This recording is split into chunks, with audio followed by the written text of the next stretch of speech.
नमस्कार दोस्तों, स्वागत है आप सभी का टेल्स विद सुधा में। अगर आपने अभी तक मेरे चैनल को सब्सक्राइब नहीं किया है तो प्लीज़ इसे आज ही सब्सक्राइब करें और साथ ही बेल आइकन भी प्रेस करें, जिससे मेरे आने वाले वीडियोस के नोटिफिकेशन आपको मिलते रहें।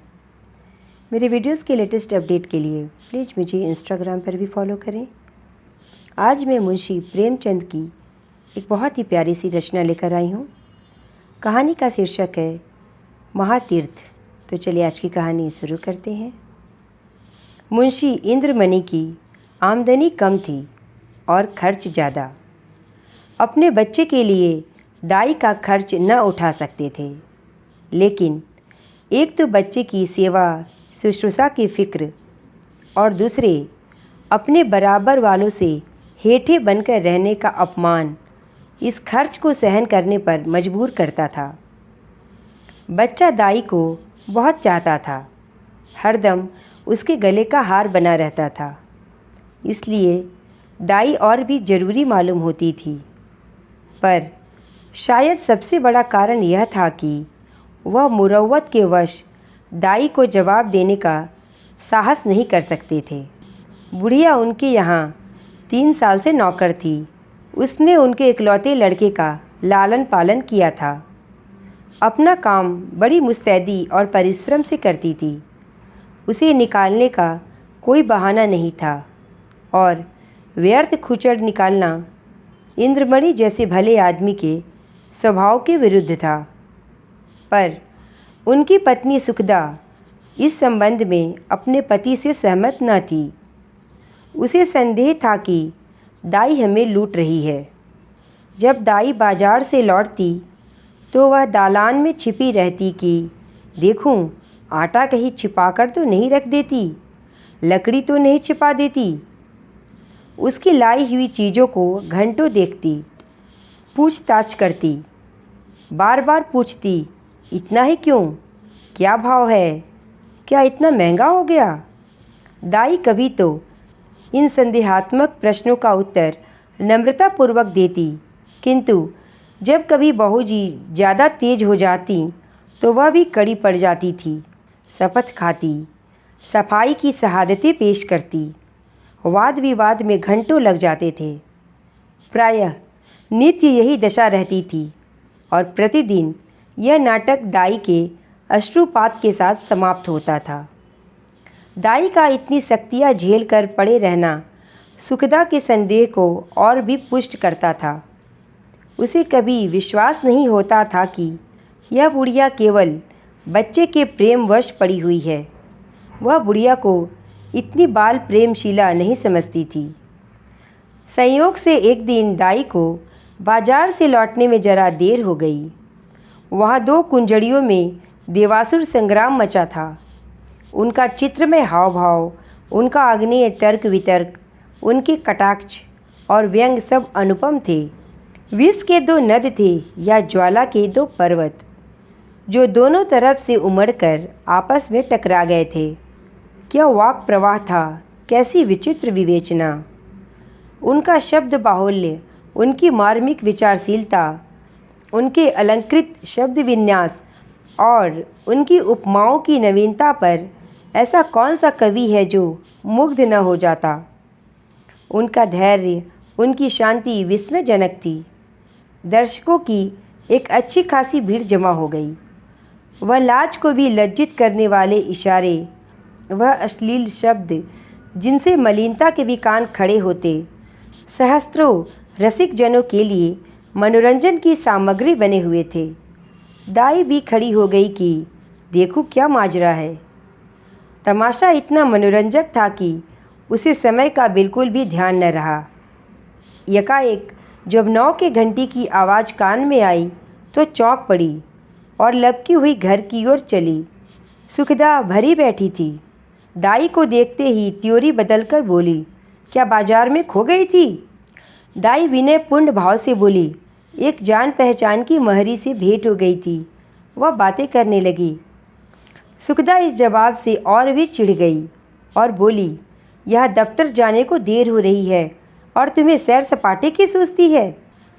परंतु दाई ने इस समय दबने में ही कुशल समझी। बच्चे को गोद में लेने चली पर सुखदा ने झिड़क कर कहा, रहने दो, तुम्हारे बिना वह व्याकुल नहीं हुआ जाता। दाई ने इस आज्ञा को मानना आवश्यक नहीं समझा। बहू जी का क्रोध ठंडा करने के लिए इससे उपयोगी और कोई उपाय न सूझा। उसने रुद्रमणि को इशारे से अपने पास बुलाया। वह दोनों हाथ फैलाए लड़खड़ाता हुआ उसकी ओर चला। दाई ने उसे गोद में उठा लिया और दरवाजे की तरफ चली, लेकिन सुखदा बाज की तरह झपटी और रुद्र को उसकी गोद से छीन कर बोली, तुम्हारी यह धूर्तता बहुत दिनों से देख रही हूँ। यह तमाशे किसी और को दिखाना, यह जी भर गया। दाई रुद्र पर जान देती थी और समझती थी कि सुखदा इस बात को जानती है। उसकी समझ में सुखदा और उसके बीच यह ऐसा मजबूत संबंध था जिसे साधारण झटके तोड़ नहीं सकते थे। यही कारण था कि सुखदा के कटु वचनों को सुनकर भी उसे यह विश्वास न होता था कि मुझे निकालने पर प्रस्तुत है। सुखदा ने यह बातें कुछ ऐसी कठोरता से कही और रुद्र को ऐसी निर्दयता से छीना कि दाई से सहन न हो सका। बोली, बहू जी, मुझसे कोई बड़ा अपराध तो नहीं हुआ, बहुत तो पाव घंटे की देर हुई होगी, इस पर आप इतना बिगड़ रही हैं तो साफ क्यों नहीं कह देती कि दूसरा दरवाज़ा देखो। नारायण ने पैदा किया है तो खाने को भी देगा, मजदूरी का अकाल थोड़े ही है। सुखदा ने कहा, तो यहाँ तुम्हारी परवाह ही कौन करता है? तुम्हारे जैसी लौंडी ने गली गली ठोकरें खाती फिरती हैं। दाई ने जवाब दिया, हाँ, नारायण आपको कुशल से रखे। लौंडिने और दाइयाँ आपको बहुत मिलेंगी। मुझसे जो कुछ अपराध हुआ हो क्षमा कीजिएगा, मैं जाती हूँ। सुखदा ने कहा, जाओ, जाकर मर्दाने में अपना हिसाब कर लो।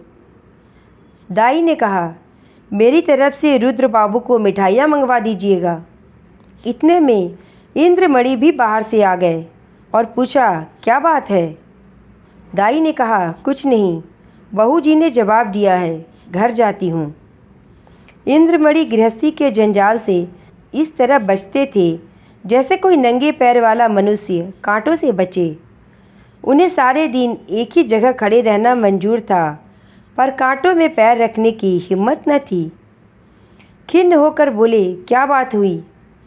सुखदा ने कहा, कुछ नहीं, अपनी इच्छा, जी नहीं चाहता नहीं रखते, किसी के हाथों बिक तो नहीं गए। इंद्रमणि ने झुंझला कर कहा, तुम्हें बैठे बैठे एक न एक खुचड़ सूझती रहती है। सुखदा ने तुनक कर कहा, हाँ, मुझे तो इसका रोग है, क्या करूं, स्वभाव ही ऐसा है। तुम्हें यह प्यारी है तो ले जाकर गले में बांध लो, मेरे यहाँ ज़रूरत नहीं। दाई घर से निकली तो आंखें डबडबाई हुई थीं। हृदय रुद्रमणि के लिए तड़प रहा था। जी चाहता था कि एक बार बालक को लेकर प्यार कर लूं, पर यह अभिलाषा लिए हुए उसे घर से बाहर जाना पड़ा। रुद्रमणि दाई के पीछे पीछे दरवाजे तक आया, पर दाई ने जब दरवाज़ा बाहर से बंद कर दिया तो वह मचलकर ज़मीन पर लेट गया और अन्ना अन्ना कहकर रोने लगा। सुखदा ने चुमकारा, प्यार किया, गोद में लेने की कोशिश की, मिठाई देने का लालच दिया, मेला दिखाने का वादा किया।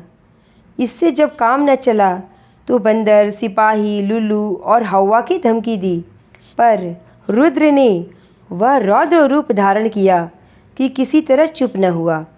यहाँ तक कि सुखदा को क्रोध आ गया, बच्चे को वही छोड़ दिया और आकर घर के धंधे में लग गई। रोते रोते रुद्र का मुंह और गाल लाल हो गए, आंखें सूज गईं। वह वही ज़मीन पर सिसकते सिसकते सो गया। सुखदा ने समझा कि बच्चा थोड़ी देर में रो धोकर चुप हो जाएगा। रुद्र ने जागते ही अन्ना की रट लगाई। 3 बजे इंद्रमणि दफ्तर से आए और बच्चे की यह दशा देखी तो स्त्री की तरफ कुपित नेत्रों से देखकर उसे गोद में उठा लिया और बहलाने लगे। जब अंत में रुद्र को यह विश्वास हो गया कि दाई मिठाई लेने गई है तो उसे संतोष हुआ, परंतु शाम होते ही उसने फिर चीखना शुरू किया, अन्ना मिठाई ला। इस तरह 2-3 दिन बीत गए। रुद्र को अन्ना की रट लगाने और रोने के सिवा और कोई काम न था। वह शांत प्रकृति कुत्ता जो उसकी गोद से एक क्षण के लिए भी न उतरता था, वह मौन व्रतधारी बिल्ली जिसे ताक पर देखकर वह खुशी से फूला न समाता था, वह पंखहीन चिड़िया जिस पर वह जान देता था, सब उसके चित्त से उतर गए। वह उनकी तरफ आंख उठाकर भी न देखता था। अन्ना जैसी जीती जागती, प्यार करने वाली, गोद में लेकर घुमाने वाली, थपक थपक कर सुलाने वाली, गा गा कर खुश करने वाली चीज़ का स्थान उन निर्जीव चीज़ों से पूरा न हो सकता था। वह अक्सर सोते सोते चौंक पड़ता और अन्ना अन्ना पुकार कर हाथों से इशारे करता, मानो उसे बुला रहा हो। अन्ना की खाली कोठरी में घंटों बैठा रहता। उसे आशा होती कि अन्ना यहाँ आती होगी। इस कोठरी का दरवाज़ा खुलते सुनता तो अन्ना अन्ना कहकर दौड़ पड़ता। वह समझता कि अन्ना आ गई। उसका भरा हुआ शरीर घुल गया, गुलाब जैसा चेहरा सूख गया। माँ और बाप उसकी मोहिनी हंसी के लिए तरस कर रह जाते थे। यदि बहुत गुदगुदाने या छेड़ने से हंसता भी तो ऐसा जान पड़ता कि केवल दिल रखने के लिए हंस रहा है। उसे अब दूध से प्रेम न था, न मिश्री से, न मेवे से, न मीठे बिस्कुट से, न ताज़ी इमरती से। उनमें मज़ा तब था जब अन्ना अपने हाथों से खिलाती थी। अब उनमें मज़ा नहीं था। 2 साल का लहलहाता हुआ सुंदर पौधा मुरझा गया। वह बालक जिसे गोद में उठाते ही नरमी, गर्मी और भारीपन अनुभव होता था, अब सूख कर कांटा हो गया। सुखदा अपने बच्चे की यह दशा देखकर भीतर ही भीतर कुढ़ती, अपनी मूर्खता पर पछताती। इंद्रमणि जो शांतिप्रिय आदमी थे, अब बालक को गोद से अलग न करते थे। उसे रोज़ साथ हवा खिलाने ले जाते थे, नित्य नए खिलौने लाते थे, पर मुरझाया हुआ पौधा किसी तरह न पनपता था। दाई उसके लिए संसार की सूर्य थी। उस स्वाभाविक गर्मी और प्रकाश से वंचित रहकर हरियाली को बाहर कैसे देखता। दाई के बिना उसे अब चारों ओर सन्नाटा दिखाई देता था। दूसरी अन्ना तीसरे ही दिन रख ली गई थी, पर रुद्र उसकी सूरत देखते ही मुंह छिपा लेता था, मानो वह कोई डायन या चुड़ैल हो। प्रत्यक्ष रूप से दाई को न देखकर रुद्र अब उसकी कल्पना में मग्न रहता। वहाँ उसकी अन्ना चलती फिरती दिखाई देती थी। उसकी वह गोद थी, वही स्नेह, वही प्यारी प्यारी बातें, वही प्यारे गाने, वही मज़ेदार मिठाइयाँ, वही सुहावना संसार, वही आनंदमय जीवन।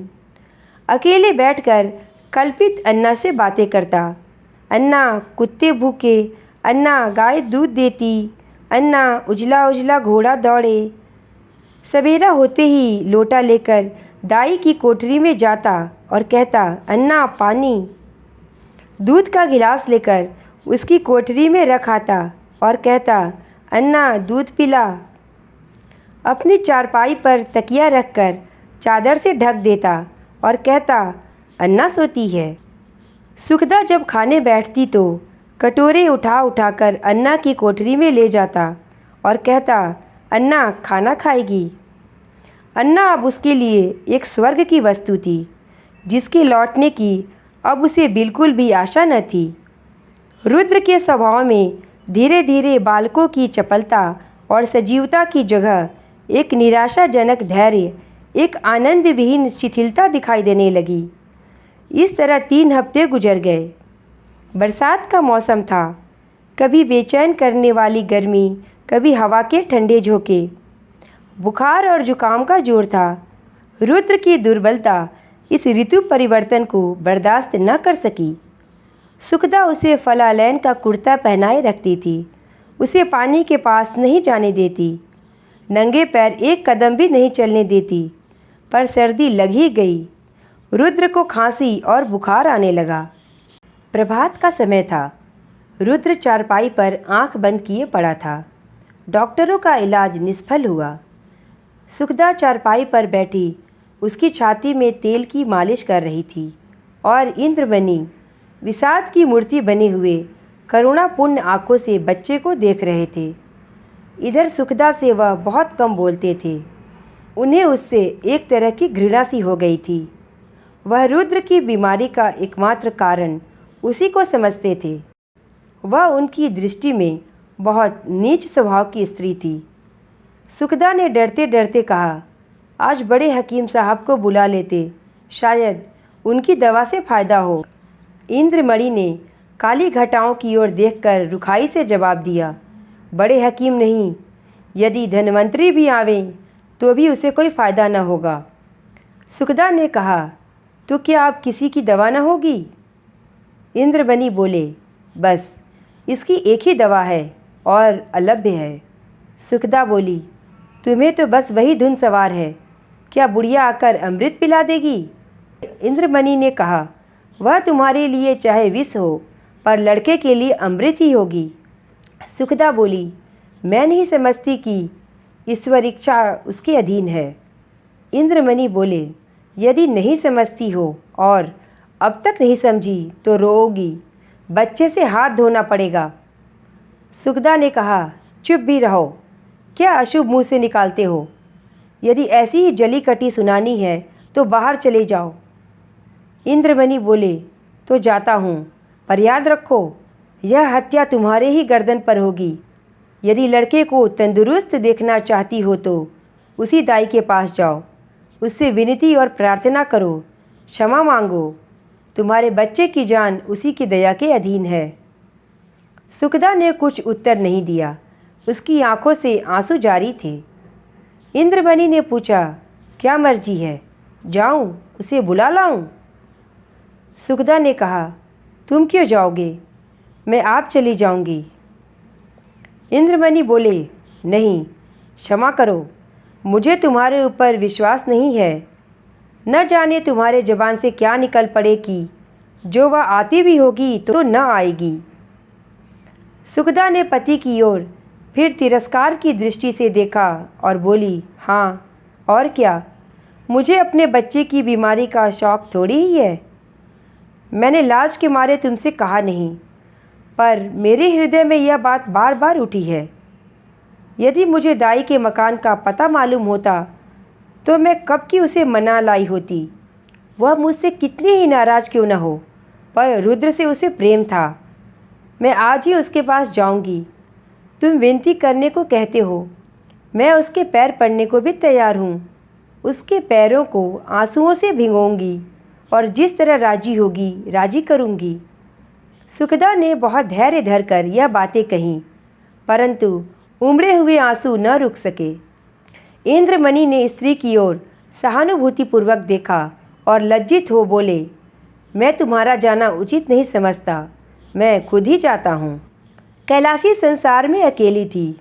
किसी समय उसका परिवार गुलाब की तरह फूला हुआ था, परंतु धीरे धीरे उसकी सब पत्तियाँ गिर गईं। अब उसकी सब हरियाली नष्ट भ्रष्ट हो गई और अब वही एक सूखी टहनी उस हरे भरे पेड़ की चिन्ह रह गई थी।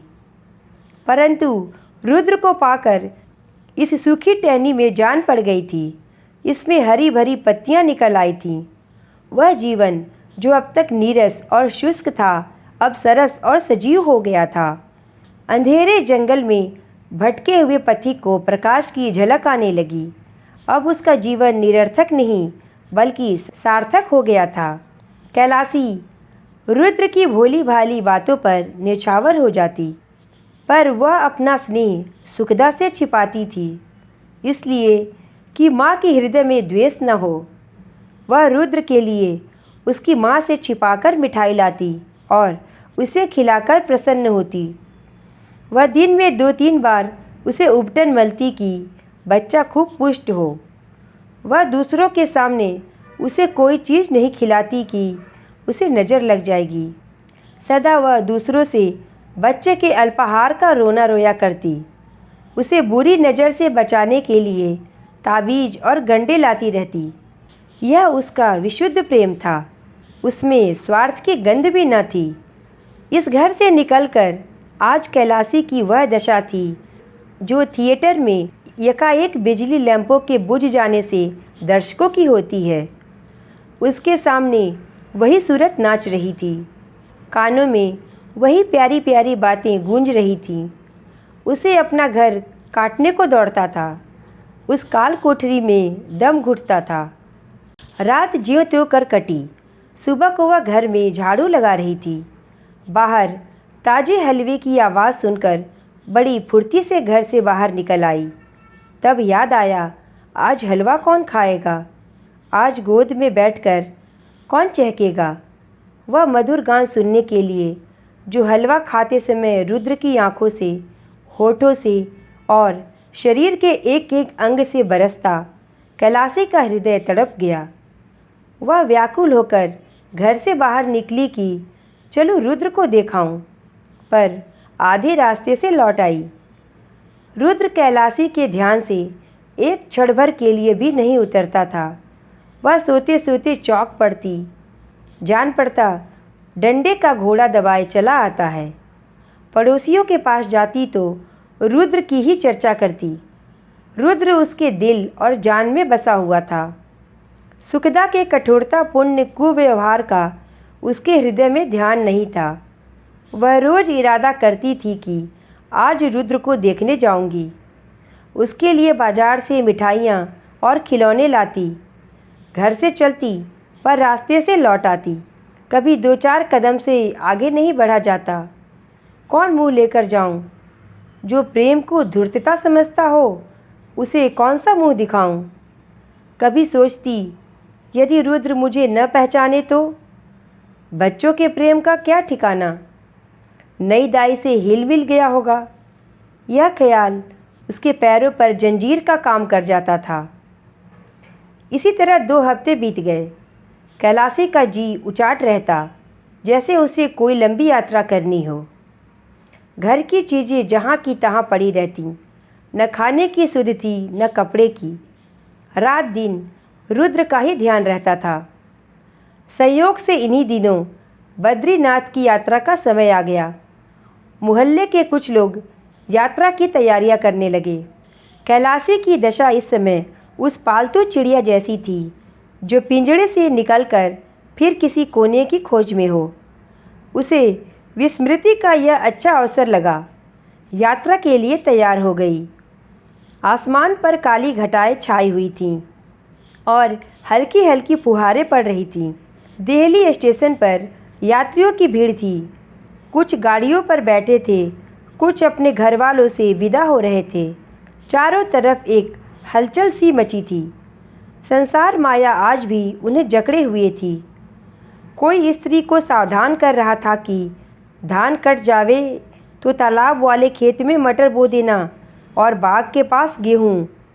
कोई अपने जवान लड़के को समझा रहा था, आसामियों पर बकाया लगान की नालिश में देर न करना और 2 रुपये सैकड़ा सूद जरूर काट लेना। एक बूढ़े व्यापारी महाशय अपने मुनीम से कह रहे थे कि माल आने में देर हो तो खुद चले जाइएगा और चलतू माल लीजिएगा, नहीं तो रुपया फंस जाएगा। पर कोई कोई ऐसे श्रद्धालु मनुष्य भी थे जो धर्ममग्न दिखाई देते थे। वे या तो चुपचाप आसमान की ओर निहार रहे थे या माला फेरने में तल्लीन थे। कैलाशी भी एक गाड़ी में बैठी सोच रही थी, इन भले आदमियों को अब भी संसार की चिंता नहीं छोड़ती। वही वनिज व्यापार, लेन देन की चर्चा। रुद्र इस समय यहाँ होता तो बहुत रोता, मेरी गोद से कभी न उतरता। लौट कर उसे अवश्य देखने जाऊंगी। हे ईश्वर, किसी तरह गाड़ी चले। गर्मी के मारे जी व्याकुल हो रहा है। इतनी घटा उमड़ी हुई है किंतु बरसने का नाम नहीं लेती। मालूम नहीं यह रेल वाले इतनी देर क्यों कर रहे हैं। झूठ मूठ इधर उधर दौड़ते फिरते हैं। यह नहीं कि झटपट गाड़ी खोल दें, यात्रियों की जान में जान आए। एकाएक उसने इंद्रमणि को साइकिल लिए प्लेटफॉर्म पर आते देखा। उनका चेहरा उतरा हुआ और कपड़े पसीने से तर थे। वह गाड़ियों में झांकने लगे। कैलाशी केवल यह जताने के लिए कि मैं भी यात्रा करने जा रही हूँ, गाड़ी से बाहर निकल आई और इंद्रमणि उसे देखते ही लपक कर करीब आ गए और बोले, क्यों कैलासी, तुम भी यात्रा को चली? कैलासी ने सगर्व दीनता से उत्तर दिया, हाँ, यहाँ क्या करूँ, जिंदगी का कोई ठिकाना नहीं, मालूम नहीं कब आंखें बंद हो जाएं। परमात्मा के यहाँ मुंह दिखाने का भी तो कोई उपाय होना चाहिए। रुद्र बाबू अच्छी तरह है ना? इंद्रमणि बोले, अब तो जा ही रही हो, रुद्र का हाल पूछकर क्या करोगी? उसे आशीर्वाद देती रहना। कैलासी की छाती धड़कने लगी, घबरा कर बोली, उनका जी अच्छा नहीं है क्या? इंद्रमणि बोले, वह तो उसी दिन से बीमार है जिस दिन तुम वहाँ से निकली।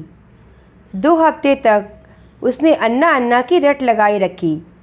अब 1 हफ्ते से खांसी और बुखार में पड़ा है। सारी दवाइयाँ करके हार गया, कुछ फ़ायदा न हुआ। मैंने सोचा था कि चलकर तुम्हारी अनुनय विनय करके लिवा लाऊंगा।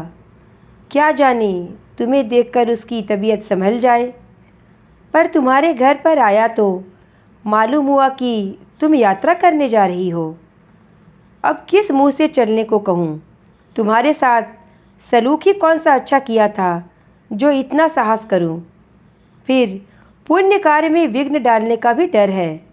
जाओ, उसका ईश्वर मालिक है।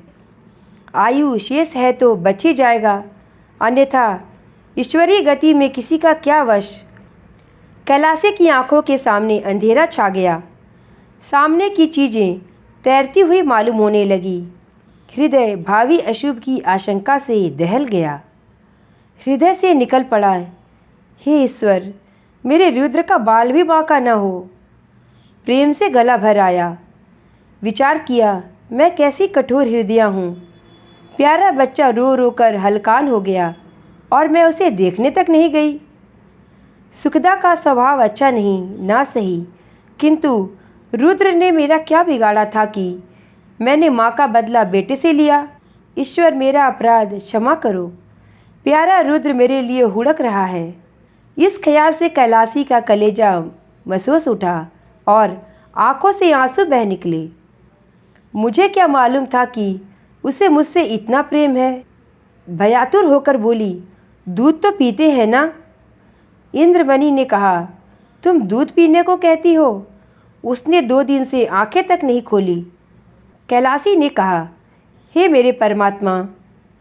अरे कुली, कुली, बेटा आकर मेरा सामान गाड़ी से उतार दे, अब मुझे तीरथ नहीं जाना। हाँ बेटा, जल्दी कर। बाबूजी, कोई एक इक्का हो तो ठीक कर लो। इक्का रवाना हुआ। सामने सड़क पर बग्घियाँ खड़ी थीं। घोड़ा धीरे धीरे चल रहा था। कैलासी बार बार झुंझलाती थी और इक्कावान से कहती थी कि बेटा जरा जल्दी कर, मैं तुझे कुछ ज़्यादा दे दूँगी। रास्ते में मुसाफिरों की भीड़ देखकर उसे क्रोध आता था। उसका जी चाहता था कि घोड़े के पर लग जाते, लेकिन इंद्रमणि का मकान करीब आ गया तो कैलासी का हृदय उछलने लगा। बार बार हृदय से रुद्र के लिए शुभ आशीर्वाद निकलने लगा। ईश्वर करे सब कुशल मंगल हो। इक्का इंद्रमणि की गली की ओर मुड़ा। अकस्मात कैलासी की कान में रोने की ध्वनि पड़ी। कलेजा मुंह को आ गया, सिर में चक्कर आ गया। मालूम हुआ नदी में डूबी जाती हूँ। जी चाहा कि इक्के पर से कूद पड़ूँ, पर थोड़ी ही देर में मालूम हुआ कि कोई स्त्री मैके से विदा हो रही है। तब संतोष हुआ।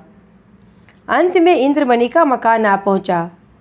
कैलासी ने डरते डरते दरवाजे की तरफ ताका, जैसे कोई घर से भागा हुआ अनाथ लड़का शाम को भूखा प्यासा घर आए। दरवाजे की ओर सटकी हुई आंखों से देखे कि कोई बैठा तो नहीं है। दरवाजे पर सन्नाटा छाया हुआ था। महाराज बैठा सुरती मल रहा था। कैलासी को जरा ढाढ़स हुआ। घर में बैठी तो नई दाई पुलटिस पका रही थी। हृदय में बल का संचार हुआ। सुखदा के कमरे में गई तो उसका हृदय गर्मी के मध्याह्न काल के सदृश काँप रहा था। सुखदा रुद्र को गोद में लिए दरवाजे की ओर एकटक ताक रही थी। शोक और करुणा की मूर्ति बनी हुई थी। कैलाशी ने सुखदा से कुछ नहीं पूछा। रुद्र को उसकी गोद से लिया और उसकी तरफ सजल नयनों से देखकर कहा, बेटा रुद्र, आंखें खोलो। रुद्र ने आंखें खोली। क्षण भर दाई को चुपचाप देखता रहा।